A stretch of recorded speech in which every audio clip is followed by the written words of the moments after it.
नमस्ते दोस्तों, गीता की धार्मिक कहानियों में आपका स्वागत है। आज मैं बताती हूँ संध्या दीपक कितने बजे जलाना चाहिए, शाम की पूजा का सही समय क्या होता है। शाम को दीपक जलाते समय किन किन बातों का पालन करना चाहिए। अगर हम शाम को दीपक जलाते हैं तो क्या हमें स्नान करना आवश्यक है, मतलब शाम की पूजा बिना स्नान किए कर सकते हैं या नहीं कर सकते हैं। और शाम को घर में कितने दीपक प्रज्वलित करने चाहिए। कहा जाता है कि दीपक प्रज्वलित करना चाहिए। दीपक जलाने का मंत्र क्या होता है, घर की परेशानियों को दूर करने के लिए और किसी विशेष मनोकामना को पूर्ण करने के लिए दीपक किस प्रकार से प्रज्वलित करना चाहिए। इसलिए आज की जो वीडियो है पूरी तरह से संध्या बंदन पर आधारित है। शाम के समय जो आप संध्या वंदन करते हैं, पूजा आराधना करते हैं, दीप प्रज्वलित करते हैं, वह किस प्रकार से आपको करना है, किस नियम का पालन करना है। मतलब आज की वीडियो पूरी तरह से आपके प्रश्नों पर आधारित है, जिनका उत्तर मैं आपको शास्त्रों के अनुसार देने का पूरा प्रयास करूंगी। तो वीडियो को पूरा ज़रूर देखें और अगर आपको आज की वीडियो अच्छी लगे तो इसे लाइक ज़रूर कीजिए, क्योंकि आपको लाइक और आपकी कमेंट मेरे लिए बहुत महत्वपूर्ण होते हैं। यह एकमात्र जरिया है कि जिससे मुझे पता चलता है कि आपको यह वीडियो अच्छी लगती है। साथ ही कमेंट बॉक्स में भगवान शिव और माता लक्ष्मी के नाम का जयकारा भी ज़रूर लगाएं। इससे आपको सकारात्मक ऊर्जा की प्राप्ति होती है। और अगर आपको कोई भी सुझाव हो, कोई भी प्रश्न या कोई भी विशेष वीडियो देखना चाहते हैं तो उसके लिए भी कमेंट बॉक्स में ज़रूर लिखें। और हाँ, चैनल पर पहली बार आए हैं तो अगर अभी तक आपने चैनल को सब्सक्राइब नहीं किया है तो चैनल को सब्सक्राइब ज़रूर कर लीजिए और बेल आइकन को प्रेस करना ना भूलें। तो सबसे पहले बात करते हैं कि दीपक प्रज्वलित करने से पहले, मतलब शाम को पूजा करने से पहले क्या स्नान करना आवश्यक है। देखिए, शास्त्रों के अनुसार पूजा में शुद्धता आवश्यकता होती है। तो जब हम सुबह पूजा करते हैं तब तो स्नान करना अत्यंत आवश्यक होता है। सुबह बिना स्नान के पूजा नहीं करनी चाहिए, लेकिन शाम की पूजा आप हाथ पाँव मुँह धोकर भी कर सकते हैं। ज़रूरी नहीं है आप स्नान करें। अब देखिए, आप चाहे तो वस्त्र भी बदल सकते हैं या फिर आप सिर्फ हाथ मुंह धोकर कुल्ला करके भी पूजा कर सकते हैं। जैसे कि आपको शाम के समय पूजा करनी है तो दिन में भी आप शुद्धता का ध्यान रखें। जैसे कि आप जब भी टॉयलेट जाते हैं, बाथरूम जाते हैं, तब उस समय शुद्धिकरण ज़रूर कीजिए। जब आप बाथरूम जाते हैं तो अगर आप दिन भर शुद्धिकरण का ध्यान रखते हैं तो शाम के समय बिना स्नान किए भी सिर्फ हाथ पांव धोकर पूजा कर सकते हैं और चाहे तो स्नान भी कर सकते हैं। जैसे कि गर्मियों के दिन हैं तो शाम के समय भी आप स्नान करके पूजा कर सकते हैं। तो बहुत सारी चीज़ें आप स्वयं भी अपने विवेक से निर्धारित कर सकते हैं।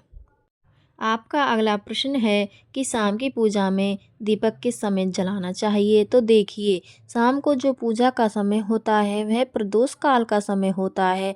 मतलब जिस समय सूर्य अस्त हो रहा होता है उस समय हमारे घर में दीपक प्रज्वलित हो जाना चाहिए। अब जैसे कि आप लोगों के प्रश्न आते हैं कि कितने बजे दीपक जलाना चाहिए। शाम को सूर्यास्त का समय हर मौसम में अलग अलग होता है। जैसे कि सर्दियाँ चल रही होती हैं तो 5:30 बजे तक भी सूर्य हो जाता है। जैसे गर्मियों का मौसम आता है तो 6:30 से लेकर 7 बजे तक ऐसे ही सूर्यास्त का समय होता है। कई बार 7:30 का टाइम हो जाता है। गर्मियों में तो प्रत्येक मौसम में सूर्यास्त का समय अलग अलग होता है। कई बार 7:30 का टाइम हो जाता है। गर्मियों में प्रत्येक मौसम में सूर्यास्त का समय अलग अलग होता है।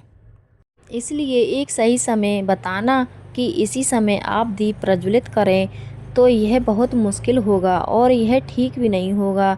एक ही समय पर हर बार हम दीप प्रज्वलित नहीं कर पाएंगे। इसलिए संध्या काल का ध्यान रखिए। जब संध्या काल का समय होता है, मतलब जब सूर्य अस्त हो रहा होता है, उस समय आप अपने घर में दीपक प्रज्वलित कर दीजिए।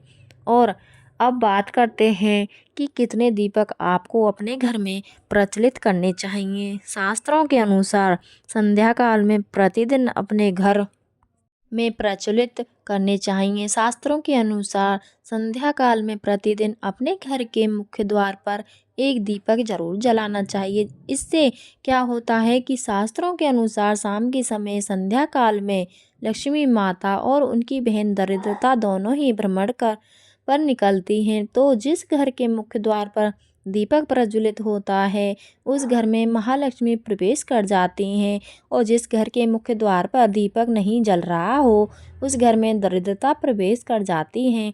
तो इसलिए महालक्ष्मी का प्रवेश आपके घर में हो सके, इसके लिए घर के मुख्य द्वार पर एक दीपक जरूर प्रज्वलित करना चाहिए। और हाँ, घर के मुख्य द्वार पर जो दीप प्रज्वलित किया जाता है संध्या काल में, इसके बहुत सारे फायदे शास्त्र में बताए गए हैं। शास्त्रों के अनुसार संध्या काल में जिस घर के मुख्य द्वार पर दीप प्रज्वलित होता है उस घर में किसी भी प्रकार की नकारात्मक ऊर्जा प्रवेश नहीं करती है। कोई भी वस्तु दोष आपके घर में हो, अगर आप मुख्य द्वार पर दीप प्रज्वलित करते हैं तो समस्त प्रकार के वास्तु दोष से मुक्ति मिल जाती है।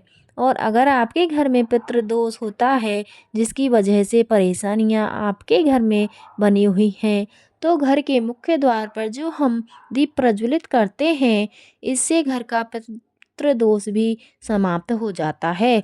और इसके अलावा घर में किसी भी प्रकार की अशांति रही रहती हो या फिर आपके घर में बीमारियां बहुत रहती हैं, कलह रहता है, आर्थिक तंगी रहती है, तो घर के मुख्य द्वार पर हम दीप प्रज्वलित करते हैं तो समस्त प्रकार की परेशानियों से, दुखों से आपको मुक्ति मिल जाती है। इसके लिए घर के मुख्य द्वार पर दीप प्रज्वलित करना अत्यंत आवश्यक होता है। शास्त्रों के अनुसार घर के मुख्य द्वार पर एक दीपक अवश्य ही होना चाहिए। अब बात करें दूसरे दीपक की, तो दूसरा दीपक आपको अपने घर की तुलसी के पास प्रज्वलित करना चाहिए। शास्त्रों के अनुसार अगर शाम के समय संध्या काल में तुलसी की जड़ के पास अंधेरा रहता है, ऐसे घर में दरिद्रता का स्थायी वास बन जाता है। और जिन घरों में शाम के समय तुलसी के पास दीप प्रज्वलित किया जाता है ऐसे घर में लक्ष्मी का वास होता है। श्री हरि विष्णु सहित माँ लक्ष्मी ऐसे घरों में वास करती हैं, तो आपको प्रयास करना चाहिए कि शाम के समय तुलसी के पास एक दीपक अवश्य प्रज्वलित करें। अब बात करें अगले दीपक की, तो शाम के समय अपने घर के ईशान कोण में, मतलब जहाँ पर भी आपने अपने घर का मंदिर बनाया हुआ है उसी स्थान पर घर के मंदिर में एक दीपक अवश्य प्रज्वलित कीजिए। 2-3 दीपक आपको प्रतिदिन जरूर प्रज्वलित करने चाहिए। और अगर आप तीनों दीपक प्रतिदिन प्रज्वलित करते हैं तो विश्वास रखिए आपके घर की बहुत सारी परेशानियां स्वयं ही समाप्त हो जाती हैं। और अब बात करते हैं अगले प्रश्न के बारे में। आप लोगों के हमेशा प्रश्न आते हैं कि दीपक किस चीज़ से प्रज्वलित करना चाहिए, सरसों का तेल डालते हैं या नहीं, या फिर तिल के तेल का प्रयोग करना चाहिए, या फिर शुद्ध गाय के घी का, किस चीज़ से हम दीपक प्रज्वलित करें। तो देखिए, शास्त्रों के अनुसार सरसों के तेल का दीपक हर जगह प्रज्वलित नहीं करना चाहिए। सरसों का तेल कड़वा तेल कहा जाता है। इस तेल का दीपक हम प्रज्वलित करते हैं शनिदेव के लिए। अगर आप दीप दान करते हैं शनिवार के दिन तो आपको सरसों के तेल का दीपक प्रज्वलित करना चाहिए। और आप चाहे तो जैसे कि पीपल का वृक्ष होता है वहाँ पर भी सरसों के तेल का दीप प्रज्वलित कर सकते हैं, या फिर भैरव देवता होते हैं उनके लिए भी तेल का दीपक प्रज्वलित किया जाता है। इसके अलावा कहीं पर भी सरसों के तेल का दीप प्रज्वलित करने की बात शास्त्रों में नहीं कही गई है। शास्त्रों के अनुसार किसी भी देवता के निमित्त जो हम दीप प्रज्वलित करते हैं उसमें गाय का घी डालकर ही प्रज्वलित करना चाहिए। आप अब देखिए, ऐसे समय में जबकि गाय का शुद्ध घी नहीं मिल पाता है तब हमें क्या करना चाहिए। तब आपको गाय के घी के नाम पर जो भी घी मिल जाता है या फिर शुद्ध घी मिल जाता है उसका प्रयोग कर सकते हैं, या फिर आप चाहे तो तिल के तेल का दीप प्रज्वलित कर सकते हैं।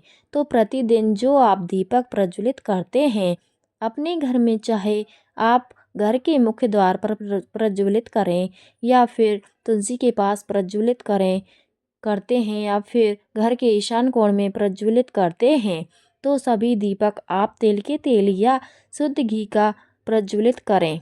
और हाँ, जब आप दीपक प्रज्वलित करते हैं, जैसे कि मुख्य द्वार पर ज्योति प्रज्वलित करेंगे या फिर तुलसी के पास दीप प्रज्वलित करते हैं या फिर घर में जो दीप प्रज्वलित किया जाता है, तो एक चीज़ का ध्यान रखना चाहिए। कभी भी दीपक को सीधे ज़मीन पर नहीं रखा जाता है। दीपक रखते समय प्रतिदिन दीपक के नीचे थोड़ा सा आप चाहे तो चावल रख सकते हैं या फिर आप चाहे तो थोड़े से पुष्प रख सकते हैं। और हाँ, अगर आप दीपक के नीचे चावल रखते हैं तो इस बात का आपको ध्यान रखना है कि चावल अखंडित होना चाहिए, क्योंकि ऐसा माना जाता है कि अगर टूटे हुए चावलों का प्रयोग हम पूजा में करते हैं, किसी भी प्रकार से, चाहे दीपक के नीचे रखकर करते हैं या फिर अक्षत के स्वरूप में करते हैं, तो इससे घर में दरिद्रता आती है। इसके लिए अखंडित चावल होने चाहिए। अगर आप दीपक के नीचे रखते हैं, और जैसे कि कई लोगों के प्रश्न आते हैं कि प्रतिदिन जो दीपक के नीचे हम चावल रखेंगे तो उस चावल का अगले दिन क्या करना चाहिए, तो अगले दिन उठाकर आप पक्षियों को डाल दीजिए, पक्षी उसे खा जाते हैं। और घर में जो आप ईशान कोण में दीप प्रज्वलित करते हैं, मतलब घर के मंदिर में जो दीपक प्रज्वलित किया जाता है, उस दीपक को आप किसी पात्र में भी रख सकते हैं। जैसे कि एक छोटी सी प्लेट ले लीजिए, उसी प्लेट में दीपक रख लीजिए और उस दीपक को हम प्रज्वलित करते हैं। मतलब घर के मंदिर में जो दीपक प्रज्वलित करेंगे वह आप किसी पात्र में भी रख सकते हैं, लेकिन सीधे ज़मीन पर आपको कोई भी दीपक नहीं रखना चाहिए। इस बात का ध्यान रखना चाहिए। आपका अगला प्रश्न है कि शाम की पूजा करते समय किस मंत्र का जप करना चाहिए। दीप प्रज्वलित करते समय दीप जलाने का मंत्र क्या होता है? तो देखिए, दीप जलाने का मंत्र मैं आपको बता देती हूँ। अगर आप जप सकते हैं तो ज़रूर जप लीजिए, लेकिन अगर आप मंत्र नहीं जप पाते हैं तब भी शाम के समय जब आप दीपक प्रज्वलित करते हैं तो उस समय आप किसी भी मंत्र का जाप कर सकते हैं। जैसे कि आप चाहे तो माता रानी, कृष्ण कन्हैया के किसी भी मंत्र का जप कर सकते हैं। आपके कोई भी इष्ट देवता हो तो उनके मंत्रों का भी जाप कर सकते हैं। दुर्गा चालीसा का, हनुमान चालीसा का पाठ करते हुए भी आप दीप प्रज्वलित कर सकते हैं। ज़रूरी नहीं है कि आप दीपक जलाने वाला मंत्र ही पढ़ेंगे, किसी भी मंत्र को पढ़कर आप दीप प्रज्वलित कर सकते हैं। संध्या वंदन कर सकते हैं, क्योंकि शास्त्रों में कहा गया है कि मौन रहकर कभी भी पूजा नहीं करनी चाहिए। जो भी शुभ कर्म होते हैं वे मंत्रोच्चारण के साथ ही संपूर्ण किए जाते हैं, इसलिए मंत्रोच्चारण आवश्यक है। कोई भी मंत्र जपते हुए आप पूजा कर सकते हैं। इन गलतियों से घर में होती है धन की कमी, जल्द अपनाएं ये वास्तु टिप्स। नंबर 1, घर में तुलसी का पौधा और दाड़िम का पेड़ होना ही चाहिए। ये दोनों को बहुत शुभकारी होते हैं। तुलसी माता जगदम्बा का रूप है। जब भी तुलसी सूख जाए सावधान रहें, यह आपदा है और धन के नाश का प्रतीक है। नंबर 2, अगर किसी भूखंड में ईशान कोण कट जाता है तो हरगिज ना खरीदें, ऐसे घर में रहने वाले दरिद्रता भोगते हैं। उसी प्रकार अगर ईशान में स्थित शौचालय भी गरीबी और रोग को आमंत्रित करता है। नंबर 3, उत्तर दिशा में रखा गया मछली कुंड सुख और संपत्ति को आमंत्रित करता है। ध्यान रहे मछली कुंड का जल बदलते रहे, मृत जीवों को मछली कुंड में ना रखें। नंबर 4, घर की मालकिन सुबह स्नान करके मुख्य द्वार की देहरी पर एक लोटा जल नित्य डाले तो माँ लक्ष्मी का आगमन होता है। अपनी माता या पत्नी से वाद विवाद या झगड़ा करने से विशेषकर शुक्रवार को या सोमवार को धन संबंधी रुकावटें आती हैं।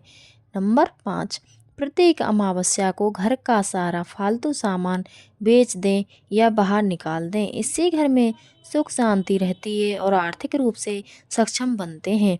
अमावस्या को कोई भी नई वस्तु या कपड़े खरीदने से बचना चाहिए।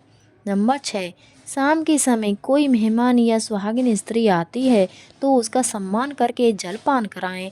यह माँ लक्ष्मी के आने का संकेत है। नंबर 7, यदि गृह के आग्नेय कोष्ठ में पानी की मटकी या जल संचय की व्यवस्था गलती से हो गई हो तो उस दोष को कम करने के लिए उस स्थान के ऊपर एक लाल बल्ब 24 घंटे जला रहने दें। इस दोष के कारण खर्चे बहुत बढ़ जाते हैं। नंबर 8, एक नियम का पालन करें, प्रतिदिन घर के मंदिर में दीपक जलाएं। घर की प्रथम रोटी गाय को एवं अंतिम रोटी कुत्ते को दें। इन बेजुबान जानवरों को रोटी देने पर भाग्य के दरवाजे खुल जाते हैं। नंबर 9, पीपल को विष्णु का अवतार कहा जाता है। प्रतिदिन पीपल को जल चढ़ाने से लक्ष्मी का प्रसन्नता प्राप्त होती है। अगर घर में पीपल हो तो कभी भी उसे नहीं कटवाएं, इससे माता लक्ष्मी और विष्णु की अप्रसार होती है। नंबर 10, कभी भी घर में 2 बार झाड़ू पोछा ना करें।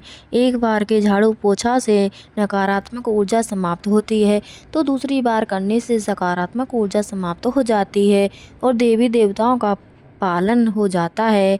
इसके लिए अलावा पूजन घर में स्वयं के कुल देवता या कुल देवी का स्थान जरूर होना चाहिए। नंबर 11, अगर किसी मंदिर में नीचे आंगन में गिरा हुआ सिक्का या पुष्प मिल जाए तो लाल कपड़े में बांध कर रखें। उसको अपने पूजा घर या धन स्थान में लाल कपड़े में रखें। यह प्रभु का आशीर्वाद माना जाता है और धन संपदा के आकस्मिक लाभ होता है। तो यह है आज की वीडियो जिसमें शाम की पूजा से संबंधित, शाम को दीप दान से संबंधित संपूर्ण जानकारी मैंने आपको शेयर की है। उम्मीद करती हूँ वीडियो आपको अच्छी लगी होगी। इसके अलावा भी अगर आपका कोई प्रश्न हो तो कमेंट बॉक्स में ज़रूर लिखें और वीडियो आपको कैसी लगी कमेंट बॉक्स में लिखकर ज़रूर बताएं। धन्यवाद।